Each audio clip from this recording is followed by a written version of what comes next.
उसका डिमोलिशन किया जाएगा। आज फाइनल स्पॉट विजिट और सभी स्टेक होल्डर्स के साथ एक मीटिंग भी की गई है। यहाँ पे सभी तैयारियों को देखा गया है। मुख्यतः ये बताना चाहेंगे कि तैयारियां पूरी हो गई हैं। दोनों टावर्स में जो एक्सप्लोजिव्स लोड किए जाने थे, एक्सप्लोजिव्स भी लोड हो गए हैं। 28 तारीख को 2:30 बजे ब्लास्ट किया जाएगा।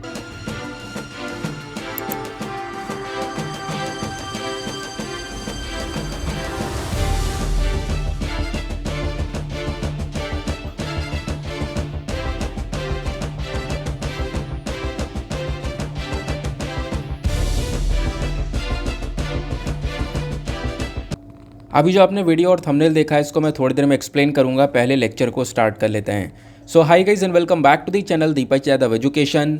Welcome to the daily Hindu news and editorial analysis of 27 August 2022। तो गाइस आज है तारीख 27 अगस्त 2022 और है सैटरडे।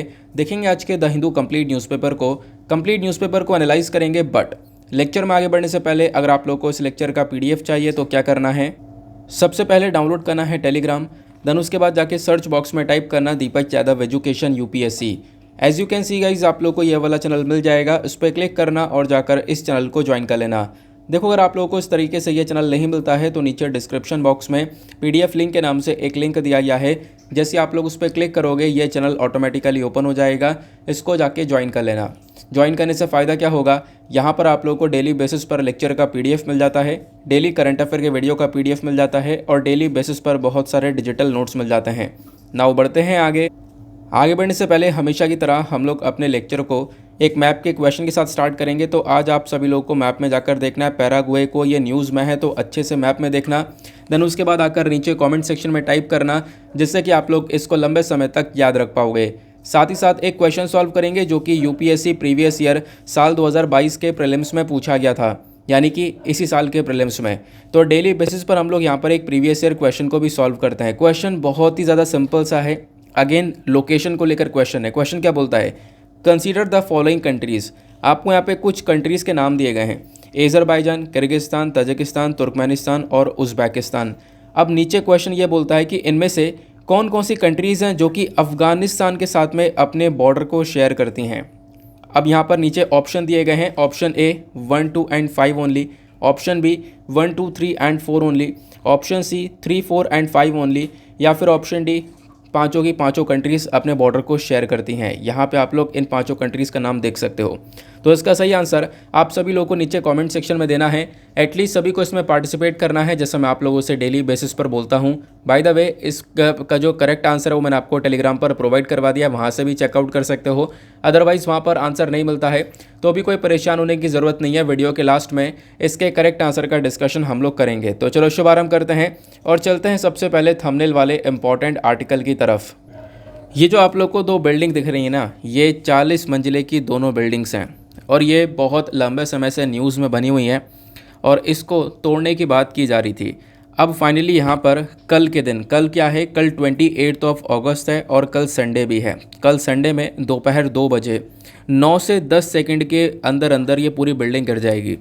आप सोच रहे होंगे 9 से 10 सेकंड में ऐसा क्या करेंगे, तो सुनते रहो, मैं आपको बताता हूँ। देखो हुआ क्या है, पहले मैं आपको समझाता हूँ इस बिल्डिंग को क्यों तोड़ा जा रहा है। और इसके ऊपर आपने देखा होंगे बहुत सारे आर्टिकल्स वगैरह लगातार पब्लिश हो रहे हैं। ये मुद्दा बहुत ज़्यादा पुराना है। ये जो बिल्डिंग्स आपको दिख रही हैं यूपी के नोएडा में आपको देखने को मिलती हैं। इन बिल्डिंग्स को बनाने वाला जो बिल्डर है, ऑब्वियस सी बात है बिल्डर ना इन बिल्डिंग्स को बनाते हैं, तो वो जो बिल्डर है वो है सुपरटेक कंपनी। आप लोग यहाँ पर देख पाओगे ये रहा सुपरटेक का जो बोर्ड लगा हुआ है। अब होता यहाँ पर यह है कि सुपरटेक ने इस प्रकार से इन बिल्डिंग्स को बनाया। अब इन बिल्डिंग्स को बनने के बाद में बहुत सारे प्रोटेस्ट भी होते हैं। प्रोटेस्ट कौन करता है, इसके आसपास की जो बिल्डिंग्स आपको पीछे दिख रही होंगी। अब यहाँ पे देखो ना, पीछे वाली जो बिल्डिंग्स हैं इसमें बहुत सारे जो फ्लैट्स हैं वो लोग परचेज़ कर चुके हैं। और ये सुपरटेक बिल्डिंग जैसे जैसे बन रही थी इसमें भी बहुत सारे लोगों ने अपने फ्लैट्स को परचेज़ किया।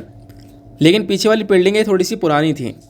इनसे बोला जाता था, जब फ्लैट को इन्होंने परचेज़ किया तो बोला यह गया था कि ये जो एरिया है ये वाला जहाँ पे दो बिल्डिंगें खड़ी हुई हैं, ये एरिया ग्रीनर प्लेस है, आप यहाँ पे घूम सकते हो, टहल सकते हो, इस प्रकार की चीज़ यहाँ पे बोली गई थी। उसके बाद यहाँ पे लोगों ने फ्लैट को परचेज़ किया। तब जब बाद में क्या होता है, इस प्रकार से 40 मंजिले की ये दो बिल्डिंगें खड़ी हो जाती हैं, सुपरटेक खड़ी कर देता है। तो ये जो लोग हैं ना, ये प्रोटेस्ट करते हैं, ये कहते हैं कि देखो हमारे एग्रीमेंट में क्या हुआ था और यहाँ पे क्या हुआ, ये एरिया जो है ये घेर लिया गया है और इस प्रकार से बिल्डिंगों को खड़ा कर दिया गया है। ये पहला प्राइमरी रीज़न है। दूसरा कारण भी यहाँ पर इस बिल्डिंग को गिराने के लिए वो ये है कि बिल्डिंग्स के बीच में डिस्टेंस ना वो बहुत ही ज़्यादा कम है। आप देखोगे ज़री सी जगह में ये दोनों बिल्डिंग्स को खड़ा कर दिया गया है। अगर आप देखोगे ये पिक्चर तो इस प्रकार से आप लोग यहाँ पर देख पाओगे। तो बोला गया कि इससे लोगों को काफ़ी परेशानी हो सकती है, खासकर वायरिंग के अंदर जो वायरिंग वगैरह करवाते हैं उसमें बहुत सारी प्रॉब्लम्स हो सकती हैं, या फिर और भी प्रॉब्लम्स के अंदर जैसे वेंटिलेशन की प्रॉब्लम हो सकती है, ये एरिया खुला हुआ नहीं रह जाएगा। तो दोनों के बीच में जो डिस्टेंस है वो बहुत ही ज़्यादा कम है, ये इसका एक दूसरा रीज़न है। अब देखो यहाँ पर क्या है ना, बोला ये भी जाता है कि देखो इलीगल तरीके से ये गलत जगह पर बनी हुई है बिल्डिंग, इसकी वजह से भी यहाँ पर इसको गिराया जा रहा है, क्योंकि ये एरिया ग्रीनर प्लेस के अंदर आता है, ना कि इस बिल्डिंग को यहाँ पे बनाना था। लेकिन सुपरटेक ने फिर भी जो भी काम किया होगा, जैसे भी किया होगा, जो भी इलीगल एक्टिविटीज़ करने के बाद में अप्रूवल ले लिया होगा, उसके बाद यहाँ पे नोएडा अथॉरिटी से अप्रूवल लेने के बाद में इन्होंने इस बिल्डिंग को बनाया। और ये मुद्दा पहले ही, मतलब ये जो लोग थे जिन्होंने प्रोटेस्ट किया, पहले तो ये इलाहाबाद हाई कोर्ट पहुँचे। इलाहाबाद हाई कोर्ट ने क्या किया, इस बिल्डिंग को गिराने का ऑर्डर दे दिया। फिर उसके बाद में सुपरटेक गया और स्टे ऑर्डर ले आया, रोक लगा दी उसके ऊपर। अब क्या होता है, 7 साल बाद, बिल्कुल इलाहाबाद हाई कोर्ट के डिसीजन के 7 साल बाद ये मुद्दा सुप्रीम कोर्ट पे पहुंचता है। और आज से 11 महीने पहले सुप्रीम कोर्ट अपना ऑर्डर दे चुका था कि 3 महीने के अंदर अंदर इस बिल्डिंग को डिमोलिश करना है, ख़त्म करना है। लेकिन 3 महीने के अंदर तो नहीं हुई, लेकिन अब इस मुद्दे को खींचते खींचते इतने साल हो चुके हैं कि अब फाइनली यहाँ पर सुप्रीम कोर्ट का एक लास्ट ऑर्डर था और अब इस बिल्डिंग को गिराने की तैयारी हो चुकी है। क्योंकि आपने जो अभी स्टार्टिंग में वीडियो देखा था ना, उसमें नोएडा अथॉरिटी की CEO वो मेंशन करती हैं कि यहाँ पे बहुत सारा जो बारूद है वो भर दिया गया है। अब जैसा कि आप लोग सोच रहे होंगे, मैंने स्टार्टिंग में बोला कि 9 से 10 सेकंड के अंदर इस बिल्डिंग को गिरा दिया जाएगा। अब कैसे गिराया जाएगा, तो देखो ऑब्वियस ही बात है, करना क्या है, ये बिल्डिंग की हाइट बहुत ज़्यादा है। बाकी सारी छोटी छोटी बिल्डिंग्स आपको दिख रही हैं, ये आपको बहुत ऊंची सी बिल्डिंग दिख रही है, क्योंकि 40-40 मंजिले की बिल्डिंग है। करना क्या है, बाकी सारे लोगों को भी तो प्रोटेक्शन देना है ना, बाकी सारी बिल्डिंग्स को बचाना भी है ना। तो इसकी वजह से इसको गिराने में भी यहाँ पे करोड़ों रुपए का खर्चा लग चुका है। देखो मेंशन ये किया जाता है कि इसके अंदर बहुत सारा बारूद भर दिया गया है। 37,000 किलोग्राम्स के आसपास यहाँ पे एक्सप्लोसिव्स भर दिए गए हैं। अब यहाँ पर कहीं पर 37,000 देखने को मिलेगा, कहीं पर 3,500 देखने को मिलेगा। सॉरी 37,000 बोल दिया मैंने, 3,700, ठीक है ना। कहीं पर आपको 3,500 देखने को मिलेगा। तो 3,700 किलोग्राम्स के आसपास का जो एक्सप्लोसिव है वो यहाँ पर इसकी दीवारों के अंदर छेद कर करके भर दिया गया। अब भरने के बाद में क्या होगा, कल जो है दोपहर के टाइम पर 2 बजे के आसपास इसको एक्सप्लोड कर दिया जाएगा। एक्सप्लोड कर देंगे तो ये एक तरीके से गिर जाएगी पूरी बिल्डिंग विस्फोट होके, और इसमें बहुत सारा मलबा भी निकलने वाला है। और ख़ास बात यह है कि बराबर वाली बिल्डिंग को कोई इतना नुकसान पहुंचेगा नहीं। और आप देखोगे आज के टाइम पर सिचुएशन, जैसे आज अगर आप लोग उस एरिया को देखते हो तो इसके आसपास की जो बिल्डिंग्स हैं ना, उनको इस प्रकार से पूरी तरह से पैक कर दिया है ताकि इसका जो मलबा है वो वहाँ तक ना पहुँचे और उन लोगों को कोई भी यहाँ पर नुकसान ना हो। तो आई होप आप लोगों को यहाँ पर ये मुद्दा समझ में आ रहा होगा। बहुत दिनों से ये सुपरटेक वाला मुद्दा चर्चा में चल रहा था, तो मैंने सोचा था कि एक वीडियो क्रिएट करेंगे, लेकिन मैंने सोचा फिर द हिंदू के अंदर ही यहाँ पर इसको कवर कर देते हैं। अब देखो एक चीज़ याद रखना, कल तो इस आर्टिकल को बहुत डिटेल से कवर किया जाएगा, परसों भी कवर किया जाएगा, उसके बाद 100% इसके ऊपर कहीं ना कहीं एडिटोरियल्स भी पब्लिश होने स्टार्ट हो जाएंगे। अच्छा देखो एक चीज़ ये भी लगती है कि इतनी बड़ी बिल्डिंग यहाँ पर बन के तैयार हो चुकी है, तो पहली बात यहाँ पे अथॉरिटी से, जो एक अप्रूवल देने वाली अथॉरिटी है, उन्होंने भी तो अप्रूवल दिया होगा, है ना। वो जो मिनिस्ट्रीज़ हैं, वो जो मिनिस्टर है जिन्होंने अप्रूवल दिया है, उनको भी तो पता होना चाहिए था कि हाँ ये कहाँ पर बन रही है, कैसे बन रही है, और 40 मंजिले की बिल्डिंग बनाई जा रही है, इलीगल एक्टिविटी है, इलीगल जगह पे बनाई जा रही है। तो एक तरीके से अप्रूवल मिलना भी बहुत ज़्यादा गलत था, क्योंकि यहाँ पर देखोगे ना तो जो वेस्टेज ऑफ रिसोर्स है बहुत ही ज़्यादा देखने को मिलेगा। इनफैक्ट बोला यह जा रहा है इस बिल्डिंग को गिराने के बाद में इतना मलबा इकट्ठा होगा कि कई ट्रक यहाँ पर बुलाए गए हैं, और वो जो ट्रक हैं बहुत सारे दिनों तक ये सारा का सारा मलबा ढोने वाले हैं। ये आप लोग लाइव मिनट के आर्टिकल में देख पाओगे, ठीक है ना। चलो फिर देखते हैं कल जो भी होता है। कल अगर वीडियो आता है इसको तोड़ने का, डिमोलिश करने का, तो वीडियो भी आपके साथ में शेयर कर दूंगा। आगे बढ़ते हैं। आगे बढ़ने से पहले वीडियो पे जो लाइक का बटन है उसको दबा देना। मेक श्योर करना जो टारगेट है 5K प्लस लाइक का, उसको आप लोग अचीव करवा दो। साथ ही साथ में मेरे साथ में इंस्टाग्राम पे कनेक्ट हो सकते हो। इंस्टाग्राम की आईडी है दीपक यादव एजुकेशन। यहाँ पे कनेक्ट कर अपनी क्वेरीज़ को मेरे साथ में डिस्कस कर सकते हो। बाकी आप लोग को मैंने एक बात और नहीं बताई, एक बात और सोच रहे होंगे कि जिन लोगों ने फ्लैट परचेज़ करे थे इसके अंदर उनका क्या होगा। देखो उनका पैसा वापस से रिफ़ंड कर दिया जाएगा विद प्रॉपर इंटरेस्ट। 12% के इंटरेस्ट के साथ में वो पैसा रिफ़ंड किया जाएगा, सुपरटेक कंपनी उनको वो पैसा वापस करेगी। ठीक है ना, ऐसा सुप्रीम कोर्ट ऑलरेडी बोल चुका है। नेक्स्ट आर्टिकल पर आते हैं। अगला आर्टिकल अगेन यहाँ पर सुप्रीम कोर्ट के वर्डिक्ट से संबंधित है। सुप्रीम कोर्ट का यहाँ पर एक डिसीजन आप कह सकते हो, एक ऑर्डर था, 2013 का जजमेंट था, उसी जजमेंट के बारे में चर्चा की जा रही है। ये आर्टिकल बेसिकली फ्रीबीज से संबंधित है। देखो फ्रीबीज के बारे में आपको पता है, फ्रीबीज मतलब जो एक तरीके से इलेक्शन से पहले बहुत सारे वादे किए जाते हैं, बहुत सारी चीज़ें फ्री में देने को बातचीत की जाती है, उसी फ्रीबीज के बारे में चर्चा की जा रही है। तो जो 2013 का जजमेंट था, एस सुब्रमण्यम बालाजी इन्होंने यहाँ पर एक जजमेंट डिलीवर किया था 2013 के अंदर। अब वो जो 2013 का जो जजमेंट था ना, वो इस फ्रीबीज को कहीं ना कहीं सपोर्ट कर रहा था, क्योंकि यहाँ पे क्या था, बोला यह गया था कि जो रिप्रेजेंटेशन ऑफ पीपल्स एक्ट, आप ध्यान से सुनना इस बात को, RP act, representation of people's act, जो कि यहाँ पे पॉलिटिकल पार्टी से संबंधित है, इस एक्ट का जो सेक्शन 123 है ना, ये करप्शन के बारे में बात करता है, करप्ट प्रैक्टिसेस के बारे में। तो जो 2013 का जजमेंट था, उस जजमेंट के अंदर 2013 का वर्डिक्ट था, जो निर्णय था, उसके अंदर यहाँ पे सुप्रीम कोर्ट ने ये बोला कि जो भी फ्रीबीज हैं, इलेक्शन से पहले जो मैनिफेस्टो वगैरह तैयार करवाए जाते हैं, उसके अंदर लिखा जाता है भाई ये हम लोग करने वाले हैं अगर हम लोग जीतेंगे तो वो चीज़ें करप्ट प्रैक्टिसेस में नहीं आती हैं। ऐसा 2013 का जजमेंट बोलता है कि वो चीज़ें करप्ट प्रैक्टिसेस के अंदर नहीं आती हैं, can not be considered as a corrupt practices. लेकिन ये 2013 का निर्णय था। अब क्या होता है, इस मुद्दे को वापस से सुप्रीम कोर्ट देख रहा है। सुप्रीम कोर्ट ने फ्राइडे में डिसाइड किया, यानी कल के दिन डिसाइड किया है कि इस पुराने वाले निर्णय को वापस से रिव्यू किया जाए, वापस से रिकंसिडर किया जाए, क्योंकि सुप्रीम कोर्ट का, स्पेशली जो हमारे सुप्रीम कोर्ट का मानना यह है कि जो फ्रीबीज है ना, जो फ्री में चीज़ें दी जा रही हैं, ये कहीं ना कहीं किसी भी स्टेट को बैंक्रप्सी की तरफ पुश कर सकती हैं, यानी उसका दिवालिया निकाल सकती हैं, उसका सारा पैसा ख़त्म कर सकती हैं, फिर उसके बाद में स्टेट को पैसा मांगना पड़ सकता है, जो भी ये फ्री में चीज़ें दी जाती हैं। तो ये यहाँ पर सुप्रीम कोर्ट का मानना है। तो सुप्रीम कोर्ट ने बोला कि अब हम लोग क्या करेंगे, इसके लिए एक 3 जज की जो बेंच है वो बैठाई जाएगी, और वो जो बेंच है वो पूरी तरह से इस पूरे जो 2013 का निर्णय था उसको रिव्यू करेगी। रिव्यू करने के बाद में यहाँ पर बताएगी कि वाकई में ये जो फ्रीबीज का मुद्दा है, ये पॉलिटिकल पार्टीज़ जो इलेक्शन से पहले प्रोमिस करती हैं, क्या ये करप्ट प्रैक्टिसेस के अंदर आता है या नहीं आता है, तो वापस से इसको रिकन्सिडर किया जाएगा। हालांकि हमारे chief justice of India already बोल चुके हैं कि जो ये वादे किए जा रहे हैं, ये कहीं ना कहीं ये वोट बैंक को कैप्चर करने के लिए किए जा रहे हैं। ठीक है ना, तो वोट बैंक को कैप्चर करने के लिए काम नहीं होना चाहिए, क्योंकि ऐसा होगा तो कहीं ना कहीं जो ये फ्रीबीज है, जो आप फ्री में सामान दे रहे हो, ये किसी भी स्टेट को बैंक्रप्सी के साइड में पुश कर सकता है, यानी कि आप कह सकते हो कि उसके पास में सारा पैसा ख़त्म हो सकता है, उसका दिवालिया निकल सकता है। ठीक है ना, वो एक तरीके से बैंक्रप्ट हो सकता है, उस स्टेट के पास में सारा पैसा ख़त्म हो जाएगा, फिर वो कैसे आगे काम करेगा, कैसे अपने बाकी सारे एक्सपेंडिचर्स करेगा, इसके लिए बाद में उसको वापस से अलग अलग जगह से पैसा बोरो करना पड़ेगा। तो ये चीज़ें यहाँ पर मेंशन की गई हैं। आई होप आपको समझ में आया। तो अगेन आने वाले टाइम की बात की जा रही है, आने वाले टाइम पर इसको वापस से रिकन्सिडर किया जाएगा, तो ये दोबारा से आर्टिकल न्यूज़ में देखने को मिलेगा। नेक्स्ट आर्टिकल पर आते हैं। देन उसके बाद एक आर्टिकल आपको न्यूज़ में देखने को मिलेगा, ये कुछ दिनों बाद न्यूज़ में आया है, कुछ दिनों बाद नहीं, कुछ ज़्यादा टाइम हो चुका है। इससे पहले स्वाइन फीवर चर्चा में था, ध्यान रखना, स्वाइन फ्लू न्यूज़ में था। ये अफ्रीकन स्वाइन फीवर है। स्वाइन फ्लू और अफ्रीकन स्वाइन फीवर दोनों में डिफरेंस है, क्या डिफरेंस है इसको यहीं पे क्लियर करेंगे। तो अफ्रीकन स्वाइन फीवर के जो केसेस हैं वो पंजाब के अंदर देखने को मिले हैं, इसी वजह से यहाँ पर आपको ये न्यूज़ में देखने को मिलेगा।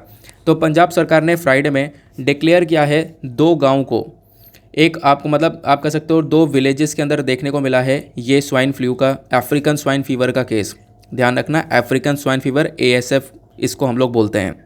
तो इसकी वजह से कुछ यहाँ पर बीमारियाँ निकल कर आई हैं, जिसकी वजह से जो ये दोनों विलेज हैं, बंदूगर पटियाला डिस्ट्रिक्ट के अंदर में और मंडोफल जो फतेहगढ़ साहिब डिस्ट्रिक्ट के अंदर में है, इन दोनों विलेजेस के अंदर इस प्रकार से केस देखने को मिले।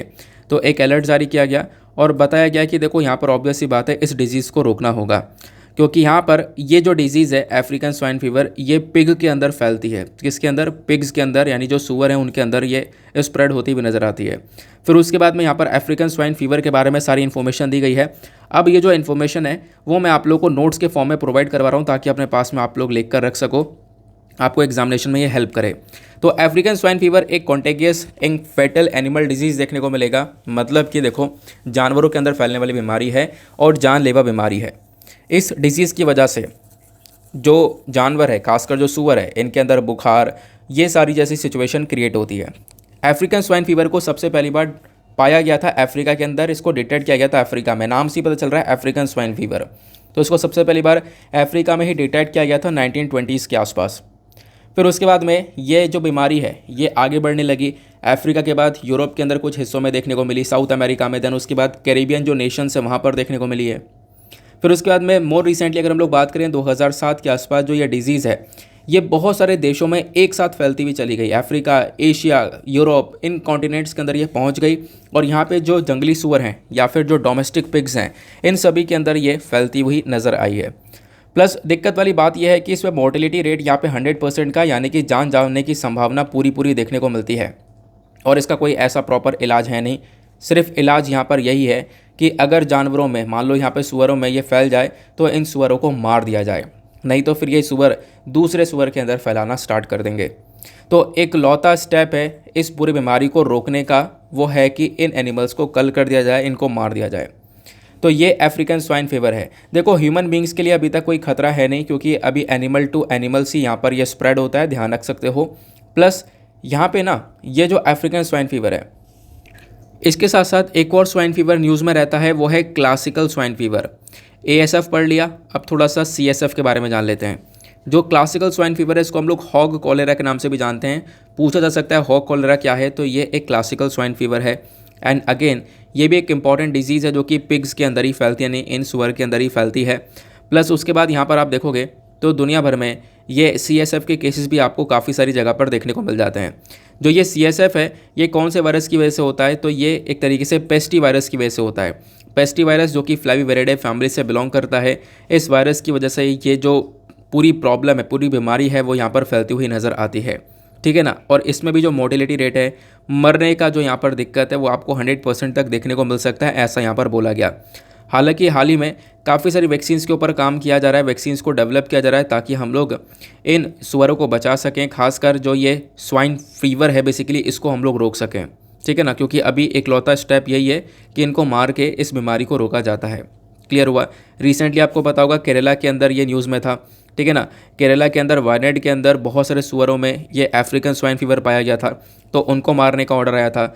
तो ये कहानी थी लगभग आज से 1.5-2 महीने पहले की। फिर उससे पहले 1-2 महीने पहले भी और भी न्यूज़ में था, इस साल जनवरी में न्यूज़ में था। तो ये न्यूज़ में बना हुआ है आर्टिकल, तो इस वजह से आपको पढ़ना ही पढ़ना है। और आपको पता होगा UPSC ने प्रीलिम्स में इस प्रकार से क्वेश्चन भी पूछा था, याद आ रहा होगा, ठीक है ना। आगे आते हैं नाउ, यहाँ पर आता है नेक्स्ट आर्टिकल। इस वाले आर्टिकल को आप लोग GS paper number 3 defence and security से रिलेट कर पाओगे। यहाँ पे क्या कॉन्टेक्स्ट है, देखो जो हमारी आर्मी है वो आज के टाइम पर लाइट टैंक जोरावर को प्रोक्योरमेंट कर रही है, यानी खरीद रही है। अभी यहाँ पर इस खरीदने की जो स्पीड है इसको बढ़ा दिया गया है। देखो हमारी जो आर्मी है ना वो आज के टाइम पर यहाँ पे बात की जा रही है LAC वाले रीजन की, that is line of actual control. जो LAC वाला रीजन है ये रीजन बेसिकली इंडिया और चाइना के बीच में देखने को मिलता है, ठीक है ना। अभी जो लाइन ऑफ एक्चुअल कंट्रोल है, ऑब्वियस सी बात है इस वाले पोर्शन पर इंडिया और चाइना के बीच में विवाद लंबे समय से बना हुआ है बॉर्डर पर। तो हमें इस ऊंचे स्तर के लिए, यानी कि एक हाई ऑल्टीट्यूड एरिया है, ठीक है ना, ये बहुत ऊंचाई पर आपको एरिया देखने को मिलेगा। इसके लिए अगर हमें टैंकर चाहिए होंगे, जो टैंक चाहिए होंगे वो थोड़े से हल्के टैंक चाहिए होंगे, ठीक है ना। अब वो जो हल्के टैंक है वही है बेसिकली एक लाइट टैंक जोरावर। तो इसी लाइट टैंक जोरावर को हमारी जो आर्मी खरीद रही थी, इस खरीदने की स्पीड को इंक्रीज़ कर दिया गया है ताकि हम लोग अपने बॉर्डर पर सिक्योरिटी को और ज़्यादा इम्प्रूव कर सकें। तो हम लोगों ने अभी भी क्या किया, इस प्रकार से काफ़ी सारे हथियारों को जो ये LAC वाला रीजन है वहाँ पर तैनात कर रखा है, क्योंकि इंडिया और चाइना के बीच में उस पर्टिकुलर एरिया में कंसर्न जो इश्यूज़ है वो बने हुए हैं। तो इंडियन आर्मी यहाँ पर प्रायोरिटी दे रही है किस चीज़ को, कि भैया इंडियन लाइट टैंक को ख़रीद लो जिसका नाम है जोरावर, इसका प्रोक्योरमेंट करो। और ख़ास बात यह है कि जो टैंक है ना इसको हमारी कंट्री में खुद डेवलप किया गया है, इंडिजीनियसली हम लोगों ने बनाया है। इस टैंक की खास बात यह है कि ऊंचाई पे, पहाड़ों पर ये आराम से चल पाएगा क्योंकि वज़न इसका हल्का होगा। नहीं तो टैंकर का वज़न बहुत ज़्यादा होता है जो कि हाई ऑल्टीट्यूड पर चलाना बहुत ज़्यादा मुश्किल हो सकता है। तो आर्मी ने बोला ये काम किया जाए, उसके साथ साथ कुछ और इम्पॉर्टेंट टेक्नोलॉजीज़ को भी हम लोग परचेज़ करेंगे, ऐसा बोला गया। जैसे कुछ यहाँ पर बॉम्ब्स हो गए, एंटी ड्रोन कैपेबिलिटीज़ हो गई, यानी कि दुश्मन का ड्रोन उड़ाने के लिए यहाँ पर कुछ हमारे पास में टेक्नोलॉजी हो गई। तो इस प्रकार की चीज़ें भी ऐड हम लोग करने वाले हैं ताकि LAC वाले रीजन को और ज़्यादा सिक्योर किया जा सके। क्लियर हो गया। क्योंकि देखो मैंने आपको बताया ना 2020 से एलएसी पर चाइना और इंडिया के बीच में जो इश्यूज़ हैं वो बहुत लंबे समय से बने हुए हैं। और रिसेंटली हम लोगों ने देखा है कि मतलब 3 साल तो हो ही गए हैं इन इश्यूज़ को बने हुए। और 2020 में गलवान वैली में क्लैश भी हुआ था, वो भी इसी वाले रीजन में हुआ था। तो इसकी वजह से, और एक रीज़न ये भी है कि चाइना अपनी तरफ से ना अपनी साइड से बहुत सारे डेवलपमेंट कर रहा है, बहुत सारा इंफ्रास्ट्रक्चर डेवलपमेंट कर रहा है, बहुत सारे हथियार को तैनात भी कर चुका है, वहाँ पे हथियार खड़े हुए हैं चाइना की साइड से। तो अगेन इंडिया को भी चाहिए कि इंडिया भी इस प्रकार से अपना डेवलपमेंट कर सके। तो ये आपको ध्यान रखना है। इंडिया और चाइना दोनों ने मिलकर पहले भी काफ़ी सारे जो टैंकर्स हैं उनको यहाँ पे फैला दिया था चारों तरफ इस एलएसी वाले रीजन पर, लेकिन बाद में आपको पता होगा डिसएंगेजमेंट हुआ था। डिसएंगेजमेंट के बारे में मैंने आपको पढ़ाया था। मतलब इंडिया और चाइना के बीच में इन्होंने पहले क्या किया, कुछ टाइम पहले अपने टैंकर खड़े कर दिए, इधर से इंडिया इधर से चाइना। लेकिन जब ये इश्यूज़ बढ़ते रहे तो दोनों के बीच में डिसएंगेजमेंट हो गया, यानी दोनों के बीच में बातचीत हुई। और बातचीत होने के बाद में इन्होंने डिसाइड किया कि हम अपने टैंकर्स को वापस से पुल बैक कर लेंगे। और टैंकर्स को वापस से इन पुल बैक कर लिया गया था, यानी पीछे चले गए थे वापस से वो टैंकर्स। ठीक है ना। तो ये आपको ध्यान रखना है। आई होप आपको एक क्लैरिटी मिल चुकी है। मतलब ऐसा पहले इंसिडेंट हुआ है, तो इन फ्यूचर कुछ होता है तो हमारे पास में ये एक प्रोसेस रहेगा, हमारे पास में एक हल्के टैंकर्स अवेलेबल रहेंगे, जिससे क्या होगा, आर्मी की जो ऑपरेशनल कैपेबिलिटीज़ हैं वो और ज़्यादा इम्प्रूव हो जाएंगी। सिंपल बात है। अब देखो यहाँ पर क्या है ना कि इस टैंकर को लेने के लिए हम लोग को एक अप्रूवल चाहिए होगा। ये जो प्रोजेक्ट है ना ये अच्छी तरीके से हो रहा है।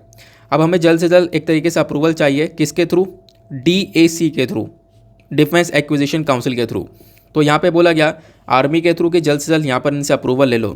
क्योंकि होता यह है कि जो DAC है, that is defence acquisition council, ध्यान रखना यही यहाँ पर एक मेजर बॉडी है, एक हाईएस्ट डिसीजन मेकिंग बॉडी है, जो कि डिसाइड करती है कि हमारे पास में कौन से हथियार आने हैं, कौन से हथियार नहीं आने हैं। तो DAC एक हाईएस्ट डिसीजन मेकिंग बॉडी है जो कि डिफेंस मिनिस्ट्री के अंडर में आती है। जो भी नई पॉलिसीज़ वगैरह हैं या कौन कौन से हथियारों को हमें खरीदना है हमारे आर्मी, नेवी, एयरफोर्स के लिए, उसके लिए अप्रूवल का काम ये DAC ही करता है, ध्यान रखना। DAC मिनिस्ट्री ऑफ डिफेंस जो है ना, जैसे आज के टाइम पर राजनाथ सिंह जी हैं, वही इस काउंसिल के चेयरमैन होते हैं। प्लस इस डिफेंस एक्विजिशन काउंसिल को कब बनाया गया था, जब कारगिल वॉर हुआ 1999 में, उसके बाद यहाँ पर आप कह सकते हो 2001 के आसपास इस बॉडी को बनाया गया था। सिंपल बात हो गई। आगे चलते हैं नेक्स्ट आर्टिकल पर। नाउ यहाँ पर एक छोटा सा आर्टिकल आपको देखने को मिल जाता है, ये वाला। हमारी केंद्र सरकार ने centre picks 75 tribal districts for TB intervention project. हमारी केंद्र सरकार ने 75 ट्राइबल डिस्ट्रिक्ट का मतलब है ऐसे डिस्ट्रिक्ट्स जहाँ पर ट्राइब्स की पॉपुलेशन आपको देखने को मिलेगी। तो TB इंटरवेंशन प्रोजेक्ट को चलाने के लिए इन 75 डिस्ट्रिक्ट्स को उठाया गया था। ठीक है ना। और इन एरियाज़ के अंदर हमने देखा है TB को लेकर, TB क्या है, एक बीमारी, ट्यूबरक्यूलोसिस। तो इस ट्यूबरक्यूलोसिस को रोकने के लिए काफ़ी सारे प्रोजेक्ट्स चलाए गए और हमने एक इम्प्रूवमेंट देखा इन एरियाज़ के अंदर, जो खासकर ट्राइबल पॉपुलेशन है इनके अंदर जो ये TB है वो काफ़ी तेज़ी से कम होता हुआ नज़र आया है। जैसे कि एक एक करके डिस्कस करते हैं। देखो इन्होंने यहाँ पर पहले बोला कि हम लोगों ने एक कैंपेन चलाया, और वो कैंपेन ये था कि हम लोग क्या कर सकें, जो ट्राइबल पॉपुलेशन वाले जो डिस्ट्रिक्ट्स देखने को मिलते हैं उन डिस्ट्रिक्ट्स के अंदर ट्यूबरक्लोसिस को ज़्यादा से ज़्यादा डिटेक्ट करें। मतलब कि उन डिस्ट्रिक्ट्स के अंदर में ज़्यादा से ज़्यादा डिटेक्शन किया जाए कि कितने लोगों को ट्यूबरक्लोसिस है, कितने लोग यहाँ पर इससे जूझ रहे, से सफ़र कर रहे हैं। तो ये काम हम लोगों ने 75 ट्राइबल डिस्ट्रिक्ट्स के अंदर किया था, और इस कैंपेन ने सक्सेसफुली, आप कह सकते हो कि ये TB के केसेस को डिटेक्ट किया भी। अब जो ये 75 आपको ट्राइबल डिस्ट्रिक्ट्स देखने को मिलते थे, इसके मतलब इसके ऊपर तो हम लोग फोकस कर ही रहे हैं, और आने वाले कुछ महीनों के अंदर यहाँ पर इसको भी यहाँ पे TB फ्री बना दिया जाएगा। लेकिन उसके साथ साथ अभी पिछले कुछ टाइम पे लगभग 174, ध्यान से सुनना, 174 जो ट्राइबल डिस्ट्रिक्ट्स हैं झारखंड, ओडिशा, छत्तीसगढ़, असम, गुजरात, तेलंगाना के, इन एरियाज़ में जो 174 ट्राइबल डिस्ट्रिक्ट्स हैं, यहाँ पे हम लोगों ने बहुत सारे TB के केसेस निकाले। घर से लेकर घर तक, यानी एक दरवाजे से दूसरे दरवाजे तक सभी जगह पर TB के केसेस की डिटेक्शन की गई है, स्क्रीनिंग करी गई है। और ऐसे घूमते घामते बहुत सारे केसेस निकल कर आए। जो ऑफिशियल डेटा निकल कर आता है उसमें ये पता चलता है कि लगभग 3,82,811 जो लोग हैं वो बेसिकली यहाँ पे आइडेंटिफाई करे गए हैं जो कि TB से सफ़र कर रहे थे। तो ऐसा यहाँ पर बोला गया। तो मतलब हर घर जा जाकर एक तरीके से डिटेक्शन किया गया, जिसमें से लगभग आप कह सकते हो लाखों लोगों को ये TB पाया गया। और फिर उनके बाद क्या होता है, उनको टेस्ट किया जाता है, और टेस्ट करने के बाद में यहाँ पर पता चलता है कि हाँ वाकई में कई सारे लाखों लोगों को TB की बीमारी देखने को मिलती है। फिर उसके बाद में उनको ट्रीटमेंट दिया जाता है और टीबी से उनको मुक्त किया जाता है, टीबी से ठीक किया जाता है। इनफैक्ट भारत ने अपना एक टारगेट भी बना रखा है। टारगेट ये है कि हम लोग इंडिया को 2025 तक टीबी फ्री डिक्लेयर कर देंगे, टीबी फ्री बना देंगे। लेकिन अभी इसको डिक्लेयर करना थोड़ा मुश्किल है। साथ ही साथ हमारी जो मिनिस्ट्री है वो ये बोलती है कि जो ट्राइबल पॉपुलेशन है इनके अंदर जो टीबी वाली बीमारी है वो सबसे ज़्यादा देखने को मिलती है। तो अभी रिसेंटली यहाँ पे मतलब कि इतने सारे डिस्ट्रिक्ट्स के अंदर इस प्रकार से काम किया गया और आने वाले टाइम पर हम लोग 75 जो ट्राइबल डिस्ट्रिक्ट्स हैं वहाँ पे और ज़्यादा काम करने वाले हैं। उन 75 ट्राइबल डिस्ट्रिक्ट्स के ऊपर धीरे धीरे काम स्टार्ट हो चुका है, लेकिन जल्द से जल्द और ज़्यादा हम लोग इस ट्यूबरक्लोसिस इंटरवेंशन को लेकर काम करेंगे, फोकस करेंगे आने वाले कुछ महीनों में और उन एरियाज़ को भी हम लोग टीबी फ्री डिक्लेयर कर देंगे। तो ओवरऑल इस आर्टिकल का कहना यह है कि हम लोग अपने इंडिया को टीबी फ्री बना सकें, क्योंकि अभी टीबी के केसेस बहुत ज़्यादा हैं और उन केसेस को भी धीरे धीरे कम किया जा रहा है। क्लियर हो गया? तो बार बार टीबी के बारे में चर्चा की गई है। ट्यूबरक्लोसिस क्या है? ट्यूबरक्लोसिस और डिस्कस करते हैं। आज बीमारियों से संबंधित बहुत सारे आर्टिकल आपको देखने को मिलेंगे। जब बात की जाती है ट्यूबरक्लोसिस की, तो टीबी एक बैक्टीरिया की वजह से होता है जिसको हम लोग माइकोबैक्टीरियम ट्यूबरक्लोसिस के नाम से जानते हैं। ये जो बैक्टीरिया है ये माइकोबैक्टीरिया की फैमिली से बिलोंग करता है, ठीक है ना। इतना ध्यान रख सकते हो कि माइकोबैक्टीरियम ट्यूबरक्लोसिस की वजह से ये होता है। ये बैक्टीरिया इसके पीछे का कारण है। अब जो कुछ माइकोबैक्टीरिया होते हैं ना, ये टीबी के साथ साथ कुछ और बीमारियों को भी पैदा कर देते हैं, जैसे लेप्रोजी। लेप्रोजी में आपको पता होगा बॉडी के ऊपर जो स्किन है वो ख़राब हो जाती है। इनफैक्ट यहाँ पे जो बॉडी पार्ट्स उनको कटवाना ही पड़ जाता है। तो माइकोबैक्टीरिया की वजह से टीबी तो हो ही रहा है, लेप्रोजी वाली सिचुएशन भी आपको देखने को मिल जाती है। ह्यूमंस के अंदर जो टीबी है वो मतलब आप कह सकते हो डायरेक्टली क्या करता है, लंग्स को अफेक्ट करता है। लंग्स के साथ साथ यहाँ पे आपके बाकी सारे ऑर्गन्स को भी अफेक्ट करना स्टार्ट कर देता है। बाकी जो टीबी है ऐसा नहीं है कि कोई नई बीमारी है, एंशिएंट टाइम का डिजीज़ है। ये बहुत पुराने ज़माने की आपको बीमारी देखने को मिलेगी। सबसे पहली बार ये जो टीबी पाया गया था इजिप्ट के अंदर पाया गया था, लगभग 3000 BC के आसपास, बिफोर क्राइस्ट। जो ये टीबी है ना ये ट्रीटेबल है और क्यूरेबल है। सबसे अच्छी बात यही है कि यहाँ पे इस बीमारी को हम लोग ठीक कर सकते हैं और इसको अच्छे से ट्रीट किया जा सकता है और इसके लिए हमारे पास में जो सोर्सेस हैं वो अवेलेबल हैं। अब ट्रांसमिशन की बात करें तो क्या ये टीबी फैलता भी है? हाँ बिल्कुल, एक पर्सन से दूसरे पर्सन में फैलता है। जैसे यहाँ पर मान लो एक व्यक्ति है जिसको यहाँ पर टीबी की बीमारी है। अब क्या हुआ, उसको कफ वगैरह हो रहा है, उसने क्या किया, उसने छींक दिया दूसरे व्यक्ति के सामने, तो उससे भी यहाँ पर छींक दिया। जो जर्म्स है ना वो एयर के अंदर है, एयर के अंदर है, उसके पास तक पहुँचा और वो उस एनवायरनमेंट के अंदर बैठा हुआ है, सांस ले रहा है, तो वो जर्म्स उसके अंदर जाएंगे तो उसकी वजह से यहाँ पर जो ये टीबी का ट्रांसमिशन है वो स्टार्ट हो जाएगा, एक व्यक्ति से दूसरे पर्टिकुलर व्यक्ति के अंदर फैल जाएगा। अब बाकी बात करते हैं सिम्टम्स की, यानी कि टीबी के लक्षण क्या क्या देखने को मिलते हैं। तो लक्षण कॉमन सिम्टम्स में जब आप लोग देखोगे तो यहाँ पे बोला जाता है चेस्ट पेन होना, यानी कि छाती में बहुत ज़्यादा दर्द होना, शरीर में कमज़ोरी होना, वेट लॉस हो जाना, वज़न कम होना, बुखार होना और रात में काफ़ी ज़्यादा पसीना आना। ये सारे सिम्टम्स यहाँ पे माने जाते हैं टीबी के। आई होप आपको यहाँ पर इसके रिगार्डिंग भी एक अच्छे से क्लैरिटी मिल चुकी है। इस वाले आर्टिकल को आप लोग GS पेपर नंबर 2 हेल्थ से रिलेट कर पाओगे। इसके बराबर में भी यहाँ पर एक आर्टिकल आया है, आप देख पा रहे होंगे, ये भी डिजीज़ को ही लेकर आर्टिकल है। अब डिजीज़ को लेकर आर्टिकल है। यहाँ पर क्या है ना, अमूल कंपनी का कहना यहाँ पर यह है कि अभी रिसेंटली लंपी स्किन डिजीज़ फैलता हुआ नज़र आया पंजाब के अंदर और भी बहुत सारे एरिया में लंपी स्किन डिजीज़ फैला। ये जो लंपी स्किन डिजीज़ है ना ये गाय भैंस के अंदर फैलती है और इस गाय भैंस के अंदर फैलने की वजह से उनका जो दूध का प्रोडक्शन है वो कम हो जाता है, ठीक है ना, ऐसा भी बोला गया, और ये गाय भैंस की जान भी ले लेती है। तो अमूल का कहना यह है कि लंपी स्किन डिजीज़ की वजह से मिल्क प्रोडक्शन के ऊपर कोई भी इम्पैक्ट नहीं पड़ेगा, ऐसा यहाँ पर अमूल बोलता है।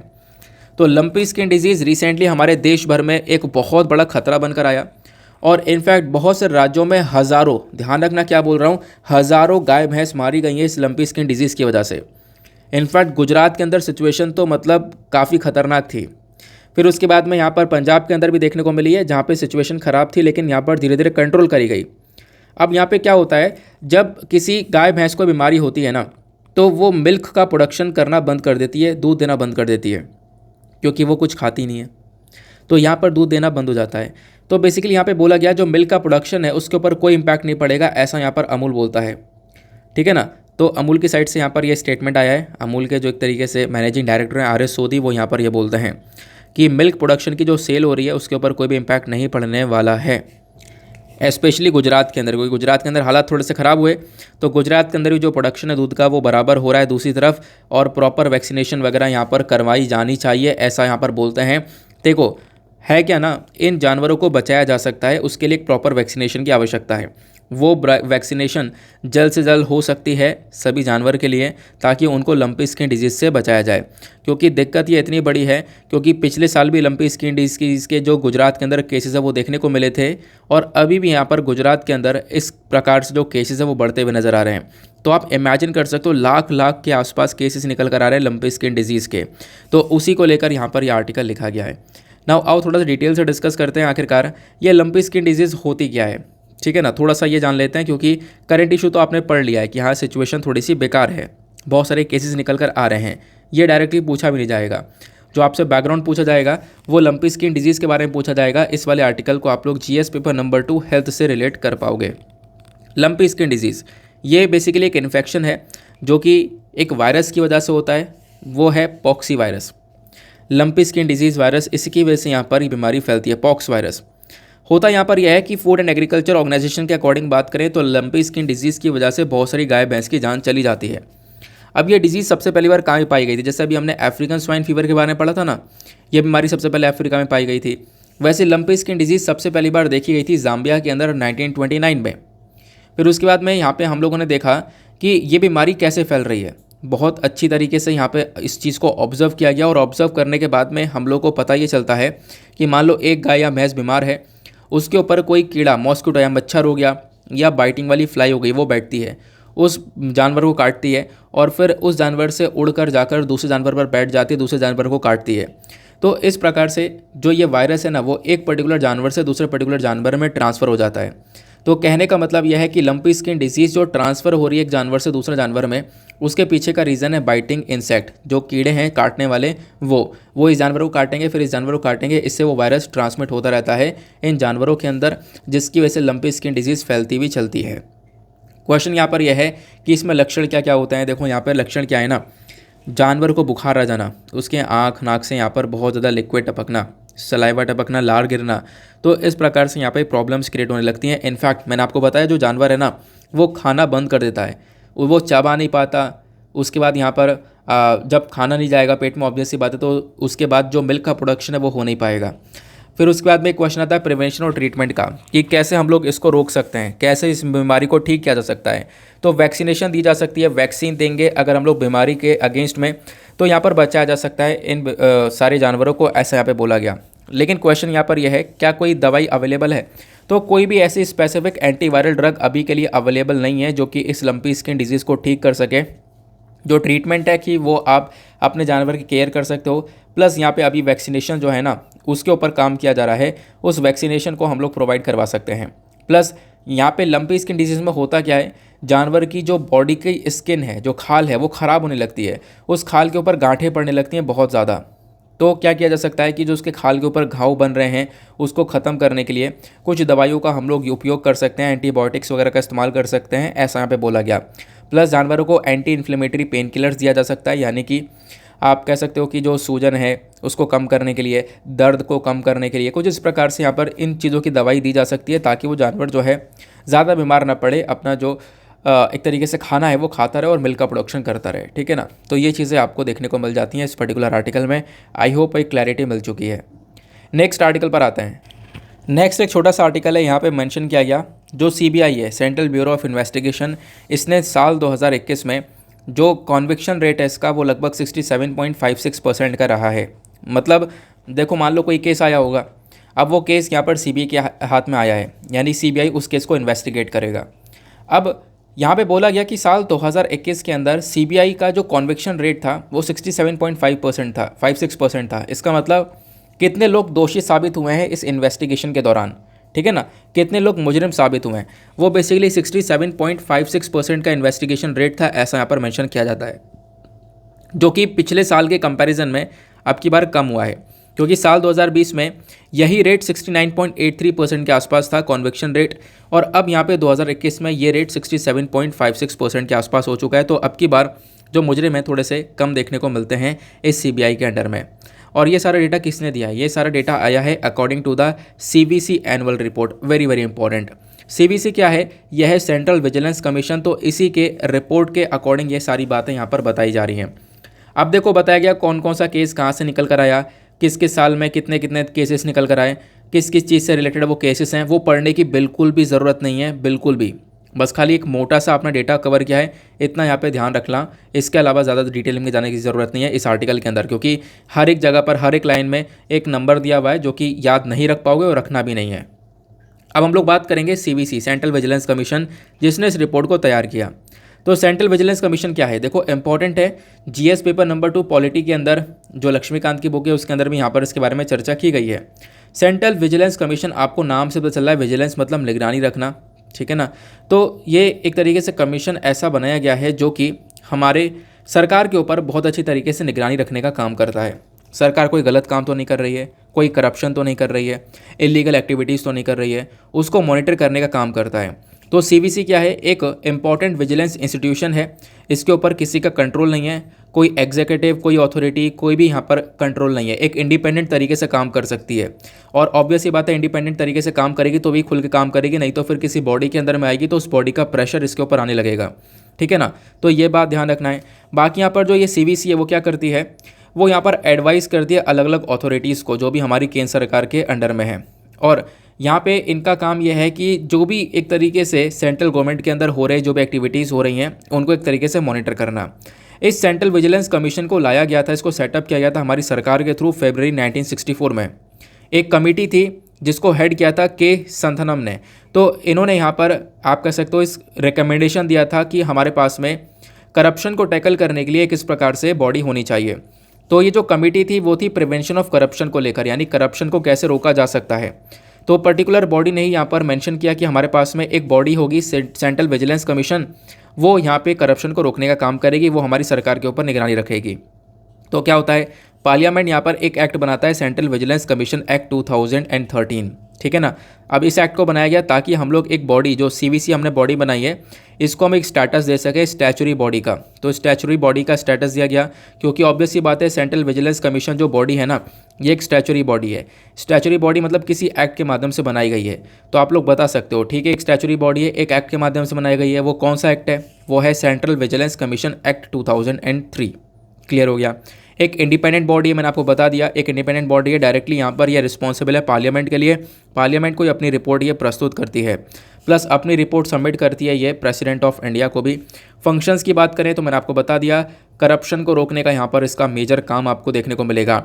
ये जो बॉडी है ना, ये यहाँ पर इसके पास में कंप्लेंट आती हैं करप्शन को लेकर, या फिर जो कोई भी यहाँ पर लोग हैं वो अपनी पावर का मिसयूज़ कर रहे हैं, ऑफिस का मिसयूज़ कर रहे हैं। तो इस प्रकार की जो कंप्लेंट्स हैं वो भी यहाँ पर सेंट्रल विजिलेंस कमीशन रिसीव करता है और फिर उनके ऊपर कार्रवाई करता है। अब सेंट्रल विजिलेंस कमीशन के अंदर आपको पता होना चाहिए कि इसका कोई भी अलग से इन्वेस्टिगेशन वाला विंग नहीं है। जैसे CBI के पास में अपना खुद का विंग है, वैसे अलग से यहाँ पर इनके पास में CVC के पास में कोई डिपार्टमेंट नहीं है। तो CVC यहाँ पर जो भी इन्वेस्टिगेशन वगैरह करता है ना, वो बेसिकली डिपेंडेंट रहता है ये सेंट्रल ब्यूरो ऑफ इन्वेस्टिगेशन यानी CBI के ऊपर। ये आप लोग ज़रूर से ध्यान रखना।